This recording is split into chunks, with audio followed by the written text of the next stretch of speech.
Sure, I'm banned from international travel, obviously. If I can't fly to Florida, I don't think they'd let me fly to another country.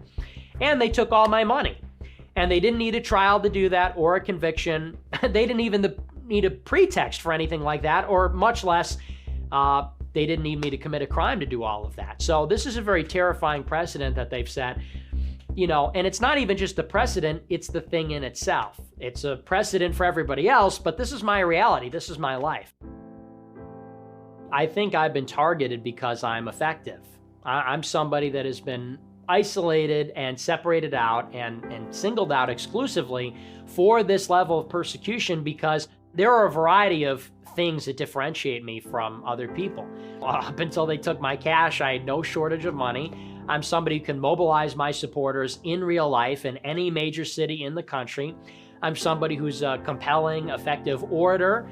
And, I'm somebody that people are very, very loyal to. And I think if you look throughout history in the United States, it's these kinds of figures that tend to be killed by the government and, if not killed, targeted, censored, everything like that. They went after Malcolm X and RFK and JFK and MLK and characters like this throughout the 60s and 70s. They went after musical artists and activists and political figures. And I think what differentiates me from most is I'm pushing a message which is really radically different from the mainstream, and I say that in a good way. It's a message that is completely against the ruling regime in the United States. It's completely against the regime that runs the public and private sector in this country. And I can articulate that message in a way that is effective, in a way that is compelling. I have thousands and thousands of people that are loyal to me, and I can mobilize them at a moment's notice in just about any major city. I think taking all of that together, I don't discount that might be one of the reasons why I've been singled out and targeted in the way that I have. There are people that are voicing a similar message, but it's not as radical, and it's not as compelling. It's not as rhetorically effective.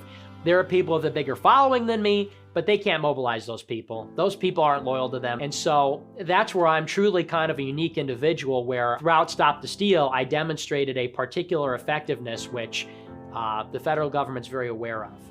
This is what weaponization of the federal government looks like, and the legal system. Don't count on a fair trial. Don't count on the justice system. There's no justice anymore. They can wage this kind of terror campaign against you without a trial, without evidence, without a charge, without an arrest, and they have to tell you nothing about it, and it goes on in perpetuity. I don't know how that could be constitutional. I don't know how anybody could even see that as right or okay.